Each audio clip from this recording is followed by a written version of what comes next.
A little differently today because my computer is not working.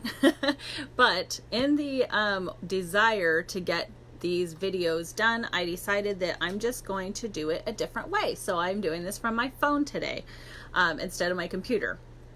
But today I really want to talk to you about pursuing your passions. So in the Signature Self Journey in the book and free coaching program, we've been really diving into like the foundational work, which is kind of, making sure you take care of some of those deeper issues, as well as like time and money and just getting the handle on those things.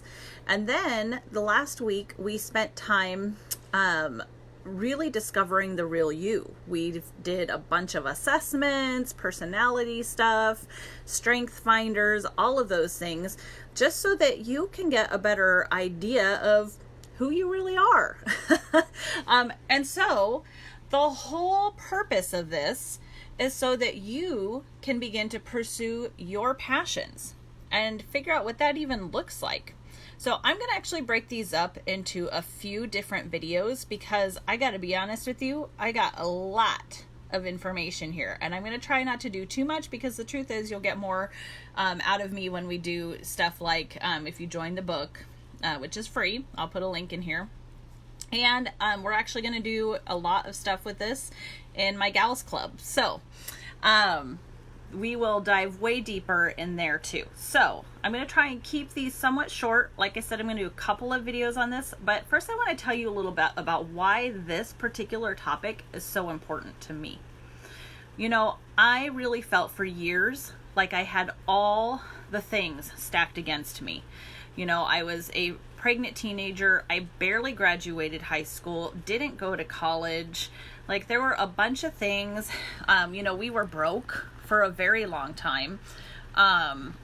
Sometimes it was like we didn't know how we were going to pay our rent, or we had to basically, say, hey, we're only going to pay this much of our electric bill so that we can, we can eat, right? So for a long time, I just felt like the odds were all stacked against me. And it held me back a lot. I didn't pursue a lot of things that I could have pursued. And so it actually took somebody kind of helping us. There was, Dave Ramsey's Financial Peace University was going to be taught at our church. Hey, Laurie, good to see you. And we were kind of like, we couldn't even come up with the $100 to take the class. But somebody, one of our friends, I'm pretty sure it was Matt Zarzana. So, hey, Matt, if you see this, said, you guys need to take this. Like, I don't care what you do, figure it out. Don't pay your electric bill. Like, seriously, that's how important this is.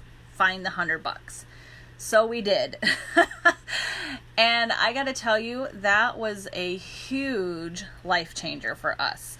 To actually take control of our money, to start telling it where to go versus it telling us what we could and couldn't do was huge. Now, I'll tell you, we didn't do it perfectly at that time. In fact, it took us several years later to finally say, hey, that FPU class that we took, like, I think they had some valid stuff, and hey, we should do it. We should get out of debt, but it took us hitting pretty rock bottom to get to that place. We were living with my parents for we were living in an apartment we couldn't afford and realizing we were completely upside down. And we were just like, man, so we actually went to my parents and ended up living with them for a few months, which was so humbling, so embarrassing. And we're so grateful for them, to them for allowing us to do that. But we had a goal and we knew, okay, 2 years till we get out of debt. We stayed with my parents for 3 months to save up for a deposit on a place to stay. We found a tiny little place that we were living in. I mean, it was tiny with 2 kids. Whew, yeah, itty bitty. But our rent was super cheap. So guys, we worked our butts off to get out of debt. And I kid you not, it was hard. I mean, there were times that we were making $600 chunk payments to our credit card, and I can tell you, man, we wanted to spend it so badly, so badly. And then, and sometimes we'd make double payments on the credit card towards the end, and they're like, you paid this already, right? And we're like, yep, we know. There were times when, my daughter was getting older. She was almost 11 when we finally got to move out of that tiny place, and my kids were sharing a bedroom. And it was just like, for a mom, it was like, oh my gosh, she can't keep sharing rooms. They're like not supposed to do that.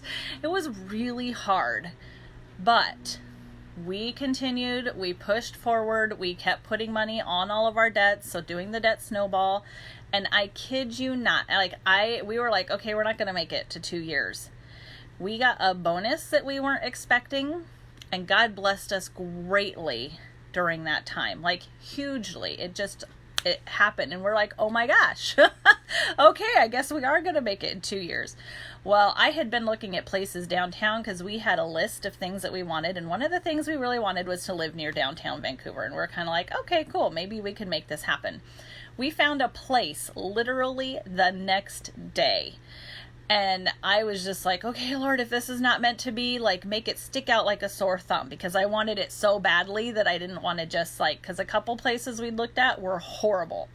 Now that I look back on it, it's like, wow, I wanted a place so badly that I was willing to put our family in that. And I mean, I would argue this with Alex, and he was like, this is not a good place, honey. Like, no. But I just wanted it that badly.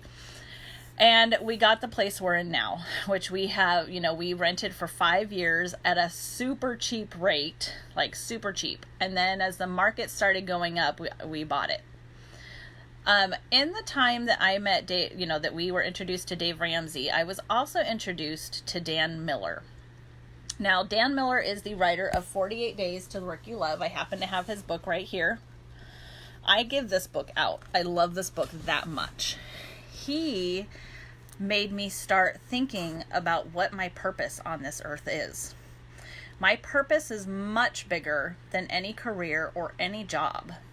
My purpose is, if I was to get a job and leave that job, my purpose remains the same. And so he was the first one to kind of really get me to start thinking about, what do I want with my life? What is my purpose? And here's the problem.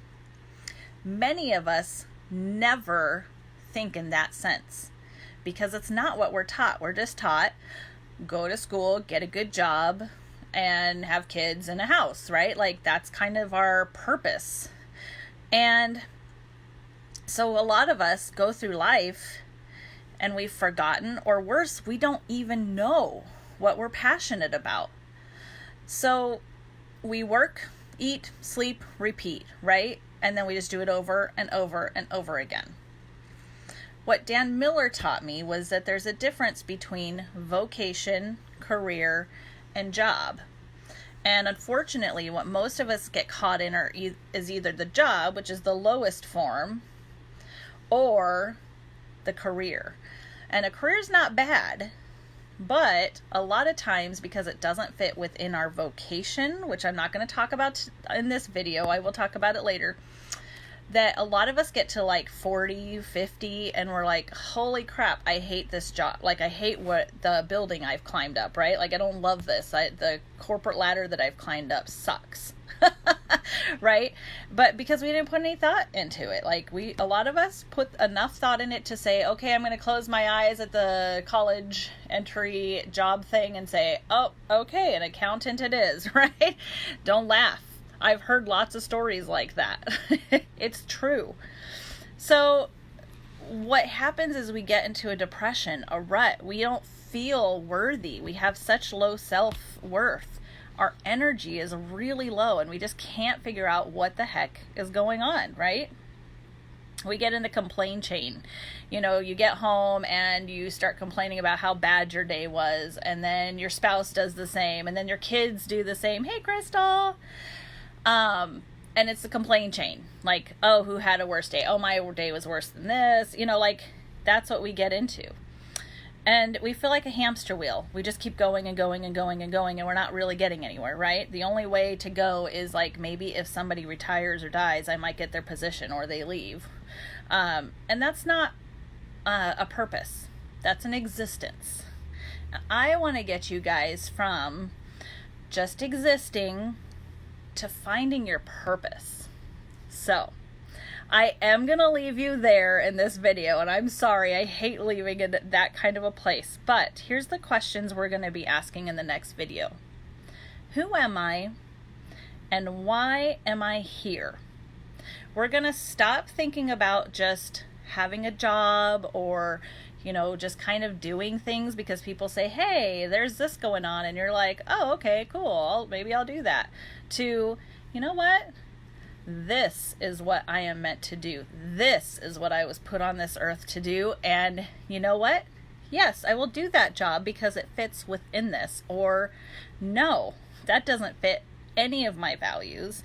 That is just a paycheck and I'm going to hate it. 6 months later, I'm going to be looking for a new job again, right? Which is what a lot of us do. And that's okay. A job is not meant to be your forever thing. A career and a job are very different. So I'm going to leave you there, but I promise I won't leave you hanging for too long. I'm going to come back on this afternoon. I'm running off. And we will talk some more about the difference between vocation, career, and job. And we're going to dive into those. I love this topic. I hope you guys will join me, and I will see you later. Bye.